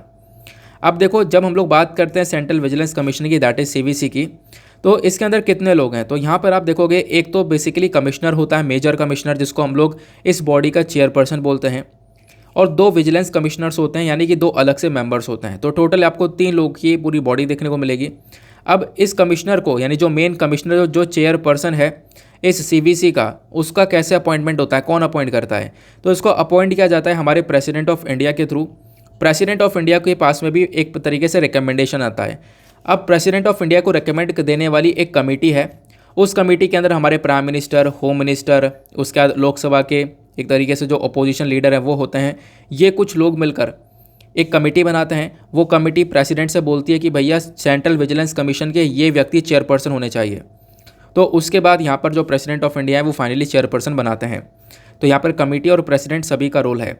बाकी कोई व्यक्ति अगर सेंट्रल विजिलेंस कमीशन का चेयरपर्सन बनता है तो उसका टर्म कितना होता है, कितने साल तक सर्व कर सकता है, 4 साल तक, या फिर यहाँ पर जो मैक्सिमम एज है वो 65 ईयर्स के आसपास की होनी चाहिए। क्या इस व्यक्ति को हटाया जा सकता है, रिमूव किया जा सकता है? हाँ, रिमूव किया जा सकता है प्रेसिडेंट के थ्रू। प्रेसिडेंट अगर देखते हैं कि इस व्यक्ति का दिवालिया निकल चुका है, बैंकरप्ट हो चुका है ये, या फिर यहाँ पर माइंड इसका सही नहीं है, सही से काम नहीं कर पा रहा है, या कुछ और एक्टिविटीज़ की वजह से, इलीगल एक्टिविटीज़ की वजह से ये पाया जाता है, तो डेफिनेटली यहाँ पर इसको रिमूव किया जा सकता है। यहाँ पे ये भी बोला गया। प्लस इस व्यक्ति को रिमूव किया जा सकता है अगर ये मिसबिहेव करता है या फिर इसके अंदर क्षमता नहीं है काम करने की, तब भी यहाँ पर इसको रिमूव किया जा सकता है, ये आपको ध्यान रखना है। या फिर सुप्रीम कोर्ट यहाँ पर एक इंक्वायरी के दौरान इस व्यक्ति को कोई मुजरिम साबित कर देता है, तब भी यहाँ पर इस CVC के चेयरपर्सन को रिमूव कर सकते हैं। Plus at the last question ये आता है क्या CVC रिज़ाइन नहीं कर सकता अपने आप से अगर रिमूव होना चाहे तो? देखो, अपने आप से भी रिज़ाइन वो कर सकता है, डायरेक्टली प्रेसिडेंट को लेटर लिखना होगा, रेजिग्नेशन लेटर, और उसके बेसिस पर वो रिज़ाइन कर पाएगा। ठीक है ना। तो ये मैंने आपको सेंट्रल विजिलेंस कमीशन के बारे में सिंपल सी बातें बता दी हैं जो कि आप लोग ज़रूर से ध्यान रख सकते हो। नाउ चलते हैं एडिटोरियल डिस्कशन पर, देखेंगे आज के इंपॉर्टेंट एडिटोरियल्स को। एडिटोरियल्स में आज हमारे पास 2 इंपॉर्टेंट एडिटोरियल्स, एक तो ये डिस्कस करेंगे अफ्स्पा एक्ट के बारे में चर्चा की जा रही है, क्या इशू है इसको डिस्कस किया जाएगा। काफ़ी अच्छे पॉइंट्स यहाँ पर आपको देखने को मिल जाते हैं। इसके बाद में एक आर्टिकल हम लोग डिस्कस करने वाले मैनुअल स्कैवेंजिंग से संबंधित, ये आपको देखने को मिल जाएगा नीचे। ठीक है ना, मैनुअल स्कैवेंजिंग से संबंधित, क्योंकि आज सैटरडे में एडिटोरियल ऑलरेडी कम आते हैं, जैसा आप लोग देख पाओगे। अगले पेज पर ग्राउंड जीरो आता है, ग्राउंड जीरो हमारे लिए इंपॉर्टेंट बिल्कुल भी नहीं होता है। चलो, सबसे पहला एडिटोरियल, इसको लिखा गया है MP नेथनल साहब के थ्रू। इन्होंने यहाँ पर मेंशन किया है कि जो एक ड्रैकोनियन लॉ है ना, इसको डिसअपियर करने की बहुत ज़्यादा आवश्यकता है। अब ड्रैकोनियन लॉ का मतलब यहाँ पर यह है जो कि पूरी तरह से राज कर रहा है, और वो है अफ्स्पा एक्ट। ठीक है ना, ध्यान रखना, अफ्स्पा एक्ट के बारे में चर्चा की जा रही है। ये क्या है समझते हैं। तो आप कह सकते हो ये जो कठोर सा एक्ट है ना, वो क्या बोलता है, इसको समझते हैं।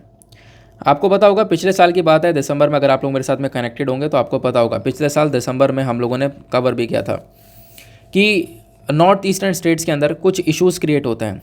इश्यूज़ क्या है कि वहाँ की जो आर्म्ड फोर्सेस है ना, वो क्या करती है, कुछ लोगों को मार देती है। अच्छा रुको, अभी यहाँ पर इस चीज़ को पॉज कर दो, पहले हम लोग चलते हैं बैकग्राउंड पर। ठीक है ना, इस चीज़ को यहीं पे पॉज कर देना। पहले मैं आप लोग को समझाता हूँ कि एग्जैक्टली ऑथर पहले क्या मेंशन करते हैं। ऑथर यहाँ पर ये बोलते हैं कि रिसेंटली हमारे प्राइम मिनिस्टर मोदी जी ने मेंशन किया था कि नॉर्थ ईस्ट स्टेट्स के अंदर आप लोग देख पाओगे वो जो 7 राज्य आते हैं उसकी बात की जा रही है। असम, मेघालय, मणिपुर, मिज़ोरम, ये जो भी हमारे नॉर्थ ईस्टर्न स्टेट्स हैं, इन स्टेट्स के अंदर एक एक्ट लागू होता है जिसका नाम है AFSPA, अफ्स्पा इसको बोलते हैं। इसकी फुल फॉर्म क्या है? इसकी फुल फॉर्म है armed forces special powers act 1958। अब नाम से पता चल रहा है कि ये जो एक्ट है ना, ये हमारी जो आर्म्ड फोर्सेस हैं, ठीक है ना, हमारे जो जवान हैं उनको स्पेशल पावर्स दे देता है। और वो स्पेशल पावर्स क्या है वो आगे चलते चलते हम डिस्कस करेंगे। तो बेसिकली यहाँ पर आज के टाइम पर नॉर्थ ईस्टर्न स्टेट में ये वाला एक्ट लागू होता है। इस एक्ट के माध्यम से जो वहाँ की फोर्सेस हैं, ठीक है ना, वहाँ के जो आर्म्ड फोर्सेस हैं उनको ये सारी पावर्स मिलती हैं। अब बोला ये जाता है कि असम हो गया, नागालैंड, अरुणाचल प्रदेश हो गया, मणिपुर हो गया, इन एरिया से, ये 4 राज्यों से अभी रिसेंटली इन चारों राज्यों से कहीं कहीं पर इस एक्ट को हटाया गया, लेकिन अभी भी ये एक्ट कहीं कहीं पर अभी भी लागू है। तो लास्ट में ऑथर का कहना यहाँ पर यह है कि ज़रूरत है कि इस लॉ को पूरी तरह से ख़त्म कर दिया जाए, डिसअपियर कर दिया जाए, क्योंकि रिसेंट टाइम में हम लोगों ने इस लॉ से संबंधित अलग अलग डिस्प्यूट, अलग अलग विवाद देखे हैं। अब इस लॉ का जेनेसिस क्या है? जेनेसिस मतलब ये लॉ कैसे पैदा हुआ? ब्रिटिशर्स के टाइम की यहाँ पर आपको ये बात देखने को मिल जाती है, ठीक है ना। यानी कि एक समय पर पहले हमारे पास में armed forces special power ordinance आया है 1942 का, जिसको लाया गया था ब्रिटिशर्स के थ्रू, अंग्रेज़ों के थ्रू। इन्होंने यहाँ पर कोशिश करी थी कंट्री के अंदर इसको लाने की, क्योंकि कंट्री के अंदर क्विट इंडिया मूवमेंट चल रहा था, उस मूवमेंट को रोकने के लिए लेकर आए, पर्टिकुलरली असम, बंगाल के अंदर। तब से क्या होता है, जो लॉ है ये कंटिन्यू रहता है। हालांकि इसके अंदर कुछ फॉर्मेट चेंज कर दिया गया, लेकिन उसके बाद ये कंटिन्यू रहता है। और आप कह सकते हो ये 1942 का जो लॉ है ना, इसको हम लोग कन्वर्ट कर देते हैं armed forces special powers act 1958 के अंदर में। जो आज के टाइम पर हमारे नॉर्थ ईस्टर्न स्टेट्स हैं उनके अंदर जो एक एक्ट लागू होता है वो है अफ्स्पा एक्ट, अफ्स्पा 1958 वाला। क्लियर हो गया? अब ऑथर ये बोलते हैं कि पहले तो मतलब धीरे धीरे ये एक्ट लागू होना स्टार्ट हुआ और फिर उसके बाद में बहुत सारे राज्यों के अंदर ये एक्ट लागू हो गया। इस एक्ट के अंदर क्या बोला गया है? देखो, इस अफ्स्पा एक्ट में ये बोला गया है कि जिस भी एरिया के अंदर, मान लो नॉर्थ ईस्टर्न स्टेट में, मान लो नागालैंड के अंदर इसको लगा दिया गया। अब नागालैंड के अंदर मान लो कोई भी इशू होता है, कोई भी इशू क्रिएट होता है, क्योंकि हमने शुरू से देखा है नॉर्थ ईस्टर्न स्टेट्स में ना एक चीज़ की मांग ये होती रही कि हम लोग अपना अलग से राज्य चाहते हैं। जैसे नागालैंड उसको अलग से एक देश बनाना चाहता है, नागालैंड बनाना चाहता है, उसका ऐसे छोटे छोटे टुकड़ों में तोड़ने की बातचीत रही है, अलग अलग ग्रुप खड़े रहे। तो उसी चीज़ को रोकने के लिए इस एक्ट को बनाया गया था। और इस एक्ट का काम यह है कि अगर कुछ भी ऐसा इशू होता है, कहीं पर भी इस एरिया को तोड़ने की मांग की जाती है, तो वहाँ की जो आर्म्ड फोर्सेस हैं, हमारे जो जवान हैं ना, उनको पावर मिल जाएगी, उनको एक स्पेशल पावर मिल जाएगी। पावर क्या मिल जाएगी कि वो एक उस वार्निंग देकर, ध्यान सुनना, एक वार्निंग देकर या फिर हमारी आर्म्ड फोर्सेस को कोई एक तरीके से शक है किसी भी व्यक्ति के ऊपर, तो उस व्यक्ति को यहाँ पर मार सकते हैं, उस व्यक्ति के ऊपर गोली चला सकती है हमारी आर्म्ड फोर्सेस। आर्म्ड फोर्सेस के पास ये पावर है कि खुलेआम यहाँ पर वो एक तरीके से एक वार्निंग देंगे और वार्निंग देने के बाद वो व्यक्ति नहीं मानता है तो गोली चला सकती है आर्म्ड फोर्सेस। ये पावर मिल जाएगी। दूसरी पावर यहाँ पर मिलती है कि उस पर्टिकुलर एरिया में कोई भी व्यक्ति है, ठीक है ना, उसको हमारी आर्म्ड फोर्सेस अरेस्ट कर सकती है बिना किसी वारंट के। बिना किसी वारंट के उनको अरेस्ट किया जा सकता है, उनके घर पे छानामारी कर सकती है, रिसर्च की जा सकती है, इन्वेस्टिगेशन की जा सकती है, ठीक है ना। तो ये बात यहाँ पर बोली गई अफ्स्पा एक्ट के अंदर में। तो मतलब आपने देखा कि इस एक्ट के माध्यम से जो यहाँ पे हमारी फोर्सेस हैं उनको बहुत सारी पावर्स मिल जाती हैं, एक्स्ट्रा पावर्स मिल जाती हैं, ताकि नागालैंड के अंदर शांति बनाई जाए। बेसिकली इस पर्पज़ से इस एक्ट को लेकर आया गया था। क्योंकि मैं आपको अब थोड़ा सा बैकग्राउंड पर लेकर चलता हूँ। जब अगर हम लोग बात करते हैं स्पेशली नागालैंड की, तो नागालैंड के अंदर देखोगे तो सिचुएशन काफ़ी ज़्यादा ख़राब थी। अलग अलग जो ग्रुप्स हैं ना वो उठते हुए आए। आपको पता होगा नागालैंड जैसी बनता है ना, एक राज्य का दर्जा दिया जाता है, उसके बाद इससे हम लोग रिलेशन थोड़े से अच्छे कर लेते हैं, इंडिया के साथ में जुड़ा रहता है। हम लोग शिलोंग पीस अकॉर्ड कर लेते हैं, यानी कि शिलोंग वाला पीस एग्रीमेंट कर लिया जाता है। और नागालैंड के अंदर जो इंसर्जेंट्स थे जो कि नागालैंड को अलग से तोड़ने की मांग कर रहे थे, वो सब शांत हो जाते हैं, एक एग्रीमेंट हो जाता है। लेकिन उस एग्रीमेंट के दौरान यहाँ पर क्या होता है ना, एक ग्रुप जो है जिसको हम लोग बोलते हैं इसाक मुइवा ग्रुप, ठीक है ना, वो ग्रुप वहाँ पे रह जाता है। वो ग्रुप हमारी बात नहीं सुनता।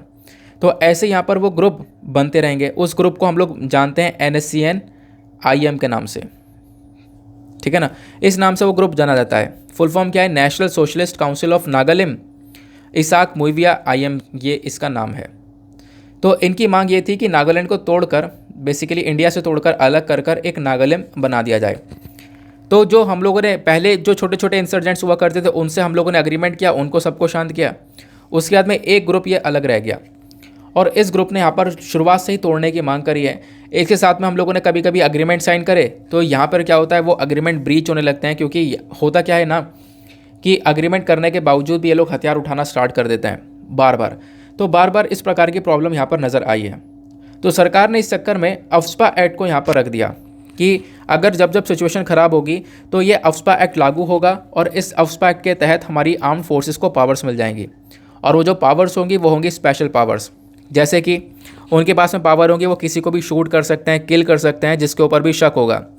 प्लस यहाँ पे कोई भी व्यक्ति है उसके घर की सर्च किया जा सकती है, उसको अरेस्ट किया जा सकता है बिना किसी वारंट के। ये सारी पावर्स हमारे आर्म्ड फोर्सेस को दे दी गई। तो इसके बाद क्या हुआ, आर्म्ड फोर्सेस को पावर देने के बाद में आप कह सकते हो ये ऐसा ही मामला चलता रहा और चलता रहा। बहुत सारे राज्यों के अंदर ये जो मतलब पावर्स हैं वो लागू करी गई हैं। आज के टाइम पर बहुत सारे राज्यों से धीरे धीरे इन पावर्स को हटाया जा रहा है, लेकिन अभी भी बहुत सारे राज्यों के अंदर पूरी तरह से ये लागू हैं। अब देखो होता क्या है, होता यहाँ पर यह है कि आप लोग देखोगे तो बहुत सारे हम लोगों ने छोटे छोटे इश्यूज़ देखे हैं। क्योंकि पूरे नॉर्थ ईस्ट इंडिया के अंदर प्रोटेस्ट हुआ बहुत ज़्यादा। प्रोटेस्ट किस चीज़ को लेकर हुआ कि इस एक्ट को, इस अफ्स्पा एक्ट को हटाया जाए। लोगों ने रेजिस्टेंस किया बहुत ज़्यादा। रीज़न मैं आपको बताता हूँ। पिछले साल दिसंबर की बात है।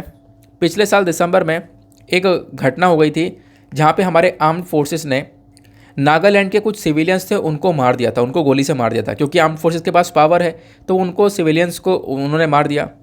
अब जब पूछा गया तो उन्होंने बोला मिस्टेकनली मार दिया, मतलब गलती हो गई, हमें लगा कोई और आ रहा है सामने से, ठीक है, इंसर्जेंट ग्रुप आ रहा है, कुछ भी आ रहा है, उसकी वजह से यहाँ पर हमने गोली चला दी। ऐसे इंसिडेंसेस एक नहीं है, ऐसे बहुत सारे इंसिडेंट निकल कर आए हैं। तो लोग वहाँ के काफ़ी नाराज़ हुए। लोगों का कहना यह है कि आर्म्ड फोर्सेस के पास पावर है तो वो इस प्रकार से शूट कर रहे हैं, आम सिविलियंस को शूट कर रहे हैं, यानी कि जो आप कह सकते हो कि जो सिंपल लोग हैं वहाँ पे उनको शूट कर रहे हैं। तो ये बात यहाँ पर रखी गई। आई होप आप लोग को ये बात समझ में आ रही होगी। तो लोगों ने खूब प्रोटेस्ट किया। लोगों ने बोला ये एक्ट यहाँ से हटा दो, क्योंकि एक्ट हट जाएगा तो वहाँ की जो फोर्सेस है ना उनके पास से ये पावर्स ख़त्म हो जाएंगी। वो किसी को शूट नहीं कर पाएंगे, है ना, वो किसी को सर्च नहीं कर पाएंगे, वो किसी के एक तरीके से आप कह सकते हो किसी को अरेस्ट नहीं कर पाएंगे बिना किसी वारंट के। वो सारी पावर्स इनके पास में आ जाएंगी, ऐसा यहाँ पे बोला गया। और इसके लिए खूब लंबी लड़ाई चली गई और लड़ाई बहुत लंबे समय से चल रही है। तो मैंने आपको पिछले साल की बात बताई और ऐसे ही यहाँ पे आप देखोगे ना, बहुत लंबे समय से लोग मांग कर रहे हैं कि इस एस्पेक्ट को हटा दिया जाए। इसी केस में एक आयरन लेडी ना चर्चा में आती हैं, आयरन लेडी ऑफ मणिपुर। उनका नाम क्या है? इरोम चानू शर्मिला, ये इनका नाम है, ठीक है ना। अब होता क्या है, ये भी बहुत लंबे समय से आप कह सकते हो मांग करती हैं, और एक तरीके से 16 साल की थी, ये हंगर स्ट्राइक पर गई, एक तरीके से आप भूख हड़ताल करी गई इनके थ्रू नवंबर 2000 के अंदर। और इनकी मांग यही थी कि जो अफ्स्पा एक्ट है इसको हटा दिया जाए, क्योंकि अफ्स्पा एक्ट कहीं ना कहीं जो वहाँ पे लोग हैं सिविलियंस, उनकी जान ले रहा है। उनका कहना यह था कि अफ्स्पा एक्ट मतलब एक तरीके से मणिपुर, असम, नागालैंड के अंदर लगा हुआ है, वहाँ पर हटा दिया जाए, ऐसा यहाँ पर मांग की गई। तो पहला आप देख पाओगे इस प्रकार से मांग की जा रही है। दूसरा, यहाँ पर एक कमेटी बनाई गई थी, बीपी जीवन रेड्डी कमेटी। इस कमेटी का गठन किया गया और इस कमेटी से बोला गया कि आप देखो ज़रा इस पूरे मुद्दे को, क्या अफ्स्पा एक्ट को हटाना चाहिए क्या। तो इस कमेटी ने इन सारी चीज़ों को इन्वेस्टिगेट करने के बाद में अपनी लास्ट में रिपोर्ट को प्रस्तुत किया 6 जून 2005 में। और इस कमेटी ने भी बोला कि हाँ, जो अफ्स्पा है ना, इसको विड्रॉ कर लेना चाहिए, इसको हटा लेना चाहिए, ठीक है ना। ये बात आपको देखने को मिल जाएगी। तो एक कमेटी ने भी ये रिकमेंडेशन दिया।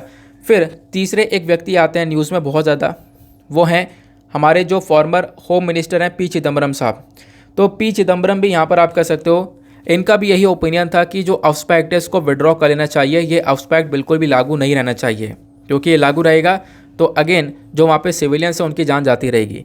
तो इसी चक्कर में ऑथर ये बोलते हैं कि वाकई में इतने सारे लोगों का रिकमेंडेशन है, कमिटीज़ का रिकमेंडेशन है, हमने पिछले कुछ टाइम में इतने प्रकार के इंसिडेंसेस देखे हैं जहाँ पर मतलब हमें लगा कि इस एक्ट को हटना चाहिए। फिर लोगों के अंदर गुस्सा भी है, लोग प्रोटेस्ट भी कर रहे हैं इस एक्ट को हटाने के लिए। तो वाकई में एक ज़रूरत बनती है, हमारी ज़रूरत यह है कि हम लोग इस पर्टिकुलर एक्ट को रिव्यू करें, ठीक है ना। इस चीज़ को देखा जाए, एक बार डिटेल से इसके बारे में एनालिसिस किया जाए। तो ये यहाँ पे बोला गया। नागालैंड के अंदर आप देखोगे अभी रिसेंटली कुछ जगह से अफ्स्पा एक्ट को हटाया गया, लगभग 15 पुलिस स्टेशन से हटा दिया गया है। असम के अंदर भी यहाँ पर लगभग काफ़ी सारी जगह से हटाया गया, मणिपुर में काफ़ी सारी जगह से हटाया गया, लेकिन स्टिल अभी भी बहुत सारी जगह है जहाँ पे अफ्स्पा एक्ट अभी लागू रहता है।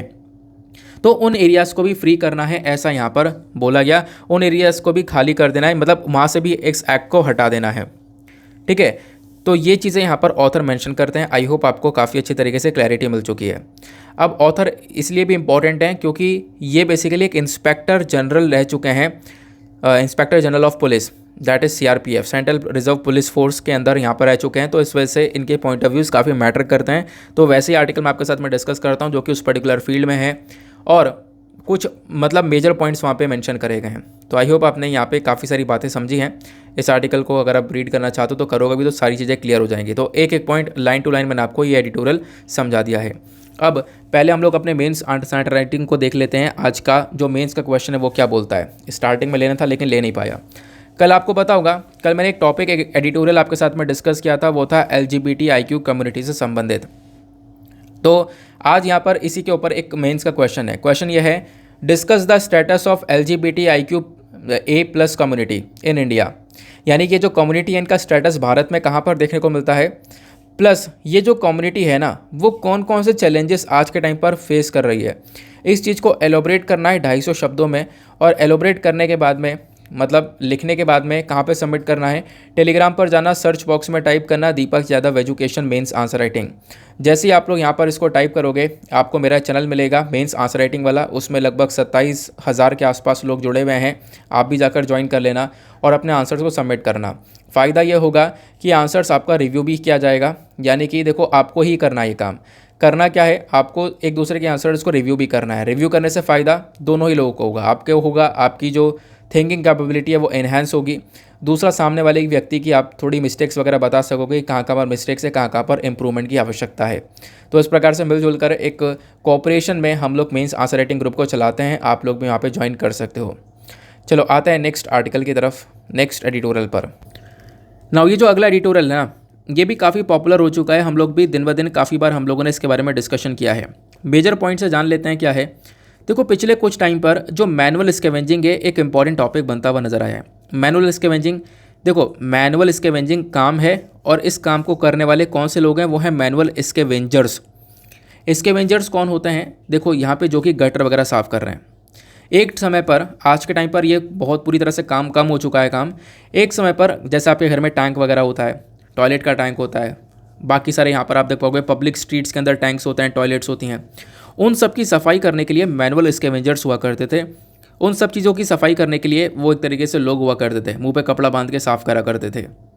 ये मैनुअल स्कैवेंजर्स माने जाते थे। अब होता क्या है, पिछले कुछ टाइम पे इन मैनुअल स्कैवेंजर्स की बहुत सारी मृत्यु देखने को मिली है। मृत्यु कैसे हुई? क्योंकि एक बहुत गंदा तरीका है काम करने का, बहुत हार्मफुल तरीका है, क्योंकि इनके पास में कोई इक्विपमेंट नहीं है, मुंह पे कपड़ा बांध के और यहाँ पे इस प्रकार से सफाई कर रहे हैं, जिसमें से हार्मफुल गैसेस बहुत सारी निकल रही हैं, और गैसेस निकल रही हैं जो कि इन व्यक्तियों को बुरी तरह से अफेक्ट कर रही हैं। इसी की वजह से पिछले कुछ सालों में बहुत सारी मृत्यु हुई हैं। लगभग यहाँ पर मेंशन किया जाता है 1993 से जब आप लोग देखोगे ना, तो लगभग 1000 लोगों के आसपास, या फिर एग्जैक्टली अगर मैं टू द पॉइंट बात करूँ तो 971 लोगों के आसपास लोगों की मृत्यु हुई है। ऐसा खुद यहाँ पर डेटा के अंदर मेंशन किया गया है, ठीक है ना। तो मैनुअल स्कैवेंजिंग अपने आप में एक कंसर्न, एक बहुत बड़ी प्रॉब्लम बनी हुई है, ऐसा यहाँ पर मेंशन किया गया। जितने भी लोग रह रहे हैं सभी की लाइफ जो है वो प्रीशियस है, ज़िंदगी सभी की इंपॉर्टेंट है, सभी लोगों को यहाँ पे डिग्निटी के साथ में रहना है। कॉन्स्टिट्यूशन के तहत सभी लोगों को बहुत सारे राइट्स मिले हुए हैं, लेकिन ये जो मैनुअल स्कैवेंजिंग है यह उस चीज़ को कहीं ना कहीं आप कह सकते हो वॉयलेट करती हुई नज़र आती है। तमिलनाडु ने रिसेंटली यहाँ पे कुछ रूल्स एंड रेगुलेशंस अपने यहाँ पर लेकर आया, जैसे कि इन्होंने बोला कि हम मैनुअल स्कैवेंजिंग को पूरी तरह से रोकेंगे। इनफैक्ट भारत के अंदर भी आप देखोगे ना, तो पूरे ओवरऑल इंडिया में हमारी सरकार बहुत सारे रूल्स एंड रेगुलेशन लेकर आ चुकी है इस मैनुअल स्कैवेंजिंग को रोकने के लिए। लेकिन क्या रुक रही है मैनुअल स्कैवेंजिंग? नहीं, अभी भी आपको देखने को मिलेगा कम हो रही है, लेकिन यहाँ पर फिर भी अभी थमी नहीं है। तो यहाँ पर इस प्रॉब्लम को थोड़ा सा फिक्स करना होगा, फिक्स करना बहुत ज़्यादा ज़रूरी है, नहीं तो फिर आप कह सकते हो ये बेसिकली एक ऐसा केस है कि जहाँ पे आप कह सकते हो जो सीवर है, जो गटर है ना, वहाँ पर मर्डर हो रहा है और कुछ नहीं हो रहा है इन इंसानों का। क्यों? क्योंकि दिक्कत ये भी है ना कि ये काम कर रहे हैं, इनको प्रॉपर इक्विपमेंट्स ही प्रोवाइड नहीं करवाए गए। हालांकि प्रॉपर इक्विपमेंट्स प्रोवाइड करवाए जाएँ तो भी सही है। प्रॉपर इक्विपमेंट्स में जब बात आती है तो मतलब यहाँ पर एक तरीके से एयर प्योरीफायर, गैस मास्क होना चाहिए, एक प्रॉपर मास्क होना चाहिए, आर्टिफिशियल रेस्पिरेशन वाला डिवाइस होना चाहिए, ब्रीथिंग के लिए मास्क होना चाहिए, क्लोरीन मास्क होना चाहिए, emergency medical oxygen respirator kit होनी चाहिए, ठीक है ना। तो मतलब कुछ इंपॉर्टेंट इक्विपमेंट्स प्रोवाइड करवाए जाने चाहिए ना। जो भी व्यक्ति उनको काम पे रख रहा है, जो भी उनसे काम करवा रहा है, उनको इक्विपमेंट्स देने चाहिए। और ये डिवाइसेस काफ़ी लिमिटेड हैं, इसके अलावा भी बहुत सारे डिवाइसेस चाहिए होते हैं अगर आपको इन वर्कर्स को आगे काम करने देना है तो। क्योंकि ये वर्कर्स जो है ना, ये बेसिकली इस काम के लिए फिट नहीं हो पाते। ये काम जो है ना, ये मशीन से ही होने लायक है।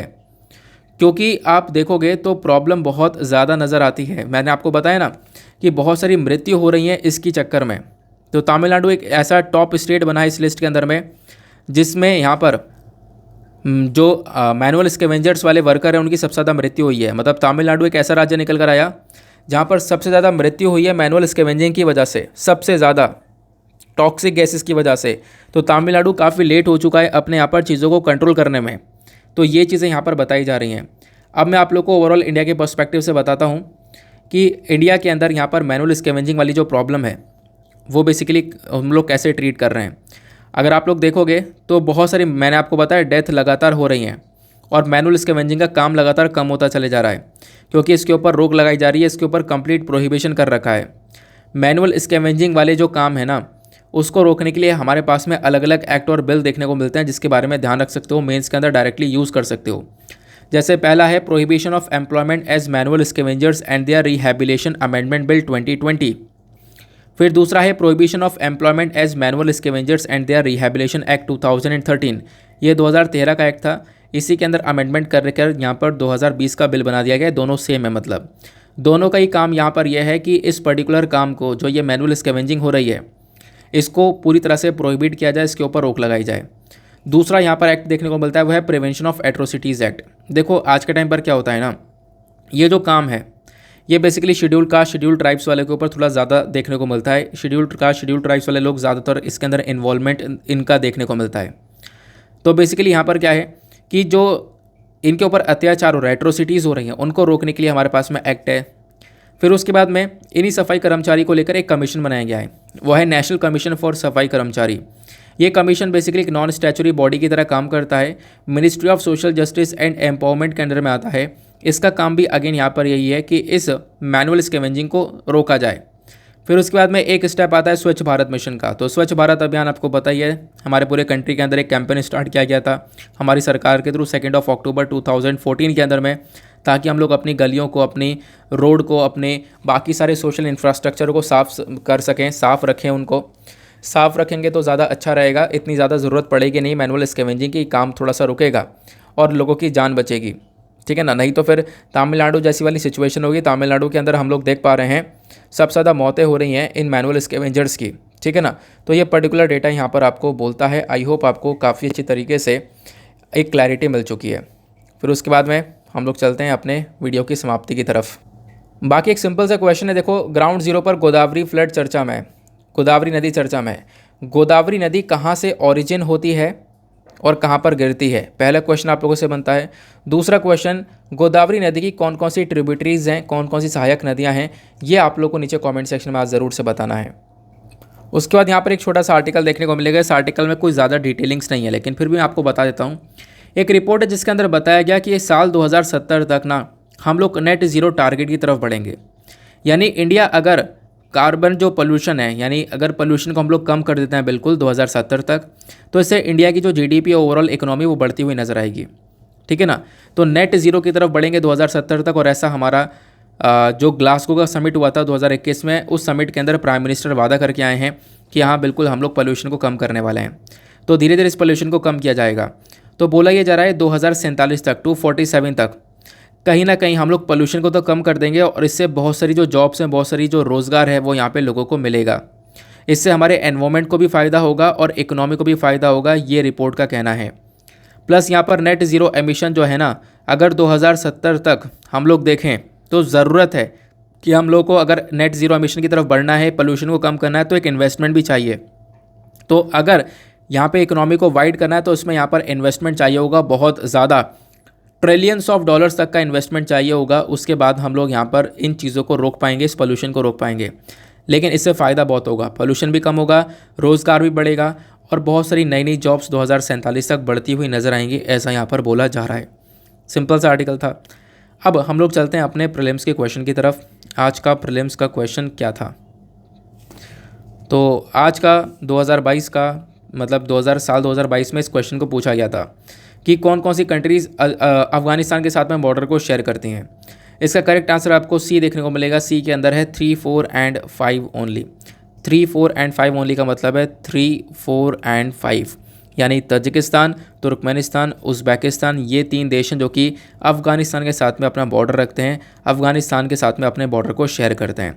तो आई होप आप लोगों ने इस क्वेश्चन को बिल्कुल सही अटैम्प्ट किया होगा। नाउ इसी के साथ में करते हैं लेक्चर को समाप्त और मिलते हैं आप लोगों से अगले वीडियो में। आज के लिए bye bye, have a nice day, thank you and जय हिंद।